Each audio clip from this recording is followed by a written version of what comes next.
Hay un nivel de disciplina que no inspira, asusta. No porque sea perfecta, sino porque nunca se detiene.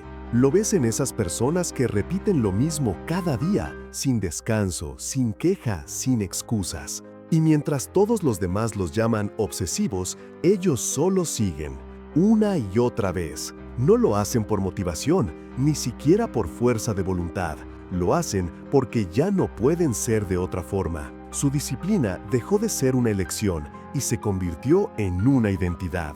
Eso es lo que realmente da miedo. Cuando la constancia se vuelve parte de ti, cuando ya no decides hacerlo, simplemente lo haces. Pero nadie te dice el precio, porque para llegar ahí debes matar la parte de ti que sigue buscando comodidad, la parte que negocia con la pereza, la parte que dice mañana empiezo. En Japón, los monjes zen lo llaman gyoji, la práctica que continúa sin huecos. No importa si hay dolor, cansancio o caos, el paso siguiente siempre ocurre. Y eso es lo que vas a descubrir hoy.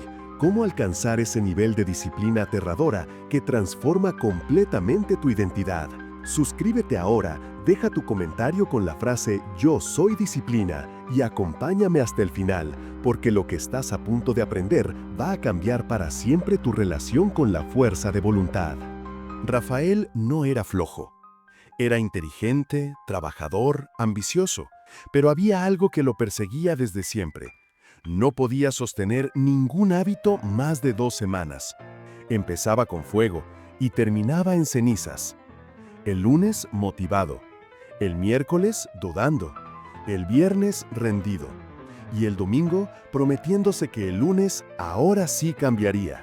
Lo intentó todo: apps de productividad, recompensas, metas, libros, recordatorios. Nada funcionaba. Porque Rafael no estaba luchando contra la falta de disciplina, estaba luchando contra la arquitectura de su propia mente. Cada vez que fallaba, la voz interior se hacía más cruel. Eres débil, jamás vas a cambiar, siempre terminas igual.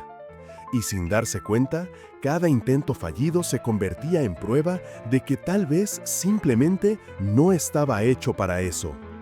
Hasta que un día, por pura casualidad, escuchó una historia sobre un templo en Japón. Un lugar donde desde el año 1200, cada mañana a las 3:30 suena una campana. Y sin excepción, todos los monjes se levantan. Nadie falta. Nadie pregunta ¿por qué hoy? Nadie negocia. Rafael no podía entenderlo. ¿Cómo alguien puede mantener la misma práctica por siglos sin romperla ni una sola vez? Ni enfermedad, ni cansancio, ni duda. Nada la detiene. Empezó a investigar. Descubrió que lo que los mantenía no era la fuerza de voluntad, ni la motivación, sino algo mucho más profundo. Una identidad sellada a través de la práctica. Ellos lo llamaban gyoji, la práctica que no se interrumpe. No un acto, sino una forma de ser. Rafael comprendió entonces que su error era sutil pero mortal. Él vivía intentando cambiar sus acciones, cuando lo que debía cambiar era quién creía ser. Así que esa misma noche hizo algo que nunca había hecho. Tomó una hoja en blanco y escribió: "Yo soy una persona que medita 20 minutos cada día a las 5 a.m. durante 90 días consecutivos". No era un deseo, era una declaración. La firmó, la publicó en sus redes y lo dijo en voz alta frente a su novia: "Desde mañana, esto soy yo". Ella se rió, le dijo que estaba exagerando. Perfecto. Cada risa se volvió combustible. Porque ese día, sin saberlo, Rafael no solo empezó un hábito, comenzó su transformación. La primera batalla ya estaba ganada. Había dejado de prometer y había empezado a convertirse. En los templos zen del Japón hay una regla que parece simple, pero cambia todo. Gyoji, práctica continua, sin huecos, sin pausas, sin mañana. Desde hace más de 800 años, cada día, a las 3:30 de la madrugada, una campana suena en el templo Eiheiji. Y desde hace más de 800 años, Cada día los monjes se levantan, exactamente a la misma hora, ni un minuto antes, ni un minuto después. No existe el pensamiento «hoy no». Esa frase no tiene traducción en su mente. ¿Por qué? Porque su compromiso no es reversible. Tu cerebro clasifica todo lo que haces en dos categorías, lo que puedes revertir y lo que no. Y cada vez que haces algo reversible, tu mente empieza a negociar. Hoy no pasa nada. Lo hago mañana, solo por esta vez. Pero cuando lo haces irreversible, la conversación termina. Un monje no se promete meditar, se declara un meditador. No jura intentarlo, se convierte en ello frente a su comunidad. El compromiso deja de ser una meta y se transforma en identidad. Esa diferencia lo cambia todo, porque cuando fallas a un hábito privado, nadie lo sabe. Pero cuando fallas a un compromiso público, tu cerebro lo siente como una amenaza de muerte social. Nuestros antepasados vivían en tribus. Perder el respeto del grupo era peligro. Hoy no morimos por eso, pero el cerebro no lo sabe. Sigue reaccionando como si tu vida dependiera de cumplir lo que declaraste. Y eso fue exactamente lo que Rafael hizo. Dejó de prometer en silencio y empezó a gritar su compromiso al mundo. Cada palabra publicada se volvió una cuerda invisible que lo ataba a su nueva identidad. Cuando el despertador sonó por primera vez a las 5 a.m., la vieja voz volvió. «Estás cansado. Un día no importa. 5 minutos más». Pero algo había cambiado. Por primera vez, rendirte dolía más que continuar. No por orgullo, sino porque su mente sabía que romper su palabra ahora sería matar su nueva identidad. Y en ese punto, la motivación desaparece, pero la práctica comienza a sostenerse sola. Esa es la diferencia entre el hábito del hombre común y el hábito del monje. El primero depende de su humor, el segundo depende de quién es. Durante los primeros días, Rafael sintió algo que ningún libro le advirtió. Su cuerpo lo estaba traicionando. A las 5 de la mañana, el despertador sonaba, y aunque su mente decía «levántate», sus músculos gritaban «solo 5 minutos más». El problema ya no era mental, era biológico, porque el cuerpo odia lo nuevo. Fue diseñado para conservar energía, para repetir patrones que garanticen supervivencia. Cada cambio se interpreta como una amenaza. Así que mientras Rafael intentaba meditar, su cuerpo estaba en guerra. Le dolía todo. Le pesaban los párpados. Cada mañana era un campo de batalla.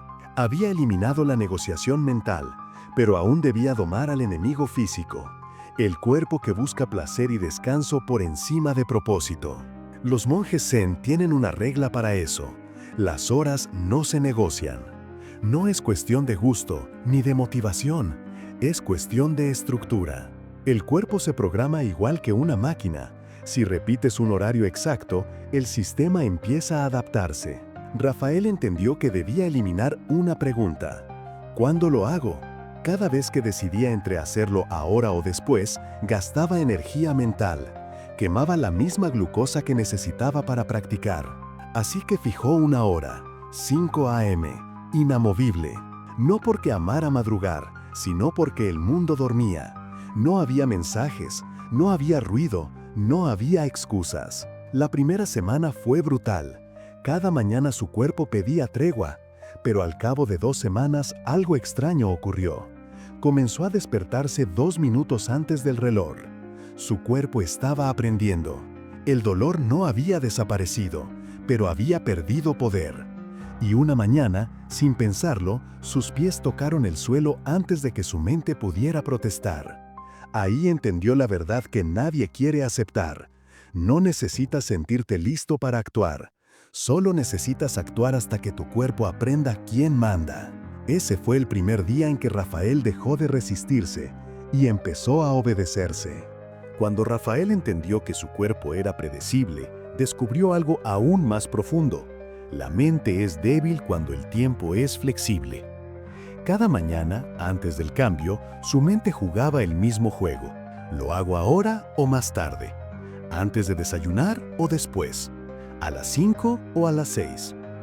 Esa conversación era el veneno, porque no era indecisión, era sabotaje disfrazado de lógica.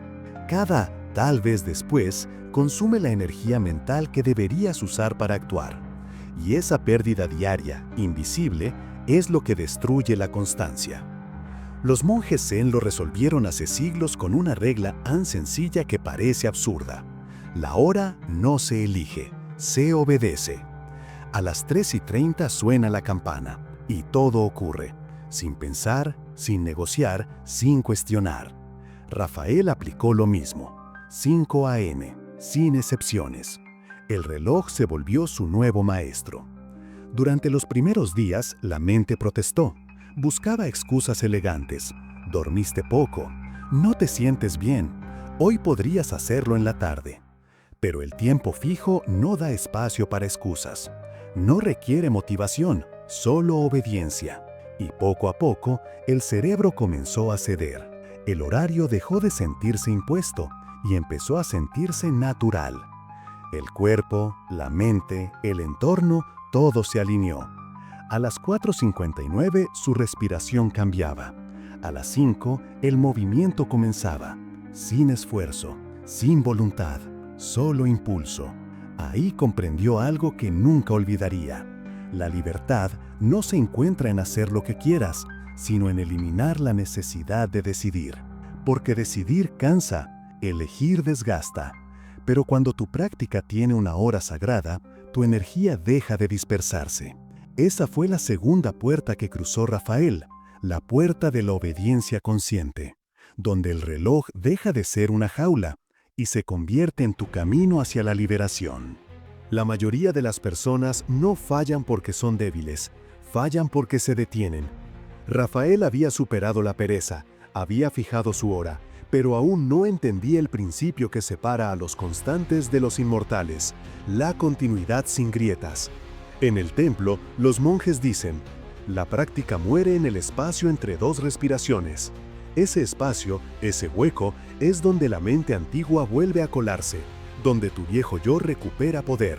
Durante siglos, los monjes han repetido el mismo acto diario, no porque sean perfectos, sino porque nunca permitan un hueco, ni un día, ni un instante.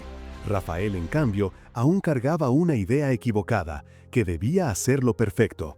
El día que enfermó pensó, hoy no puedo hacerlo bien, mejor mañana. Pero en ese pensamiento inocente estaba la trampa, porque la práctica perfecta no existe, solo existe la práctica que continúa. Así que cambió el enfoque. El objetivo dejó de ser hacerlo bien y pasó a ser no romper la cadena. Un día de cansancio ya no significaba pausa, significaba adaptación. Si no podía hacer 20 minutos, hacía 2. Si no podía correr, caminaba. Si no podía leer, leía una sola página. Pero nunca dejaba de moverse. Y algo extraordinario ocurrió. Su identidad empezó a cristalizar. Ya no era alguien que hacía la práctica, era alguien que no podía dejar de hacerla. Ahí comprendió la enseñanza más radical del yogi. La consistencia no se mide en intensidad, sino en ausencia de huecos. No se trata de hacerlo perfecto, sino de hacerlo inevitable. Porque la práctica no se detiene cuando tú estás cansado, la práctica continúa a través de ti. Ese fue el día en que Rafael dejó de entrenar su cuerpo y comenzó a entrenar su eternidad. Incluso los más disciplinados pueden caer, no por flojera, sino por sorpresa. Un día el niño se enferma, otro, el jefe exige quedarse hasta tarde, el vuelo se retrasa, el cuerpo se agota, la vida interrumpe. Y ahí es donde todos fallan. No porque no tengan fuerza, sino porque no tenían un plan antes del caos. Los monjes Zen, en cambio, no improvisan. No esperan al problema para decidir. Cuando el templo se inunda, meditan en el comedor. Cuando el comedor arde, meditan en el patio. No hay juntas, no hay discusión, solo respuesta. La campana suena y el cuerpo actúa. Eso es yogi en su forma más pura, la práctica que se perpetúa a sí misma. Rafael comprendió entonces que su batalla no era contra los obstáculos, sino contra el acto de tener que decidir cada vez que uno aparecía. Así que hizo algo que pocos tienen la paciencia de hacer. Escribió sus presoluciones. En una libreta anotó todo lo que alguna vez lo había hecho fallar. Y junto a cada obstáculo escribió su respuesta inmediata. Si estoy enfermo, 2 minutos de práctica mínima. Si viajo, meditación en el aeropuerto. Si tengo visitas, rutina silenciosa en el baño. Si no dormí bien, versión reducida pero sin romper la cadena. Ya no había dilemas. Ya no existía el ¿qué hago ahora? Porque cada vez que un imprevisto llegaba, la respuesta ya estaba escrita. Y ese simple acto cambió su fisiología. Su cerebro ya no desperdiciaba energía decidiendo, solo ejecutaba. Un investigador de Yale demostró que cuando las decisiones se predefinen, la corteza prefrontal, responsable del autocontrol, se mantiene activa más tiempo. Exactamente lo que hacen los monjes. Al día 70, Rafael ya no pensaba, actuaba. Su rutina había dejado de depender de su mente y se había convertido en un reflejo. La disciplina ya no era esfuerzo, era instinto. Y ese fue el momento en que comprendió: el caos nunca desaparece, solo deja de tener poder sobre quien ya decidió antes del caos. El día 90 llegó sin ceremonia, sin aplausos, sin final glorioso. Rafael simplemente despertó, hizo su rutina y cuando terminó, entendió algo que lo dejó en silencio. Ya no necesitaba hacerlo. Era él. La práctica había dejado de ser una acción y se había convertido en una identidad. Su novia lo miraba diferente. Sus amigos decían que estaba obsesionado. Uno le dijo que eso ya no era saludable. Pero Rafael sonrió, porque cuando tu disciplina incomoda a los demás, significa que estás operando en un nivel que ellos no comprenden. El yo débil había muerto. Aquel que dudaba, negociaba, buscaba aprobación, ya no existía. Lo había matado, día tras día, con cada decisión ejecutada sin emoción. Y en su lugar había nacido alguien nuevo, una mente fría, un cuerpo obediente, una voluntad impenetrable. Eso es el verdadero yogi, la práctica que continúa incluso cuando tú ya no estás luchando, la continuidad que te sobrevive. Porque la disciplina no consiste en hacer algo todos los días, consiste en convertirte en alguien que no puede no hacerlo. Y si has llegado hasta aquí, ya lo sabes, no estás buscando motivación, estás buscando transformación. Así que haz tu declaración pública hoy. Escríbela en los comentarios. Tu 2. Yo soy disciplina.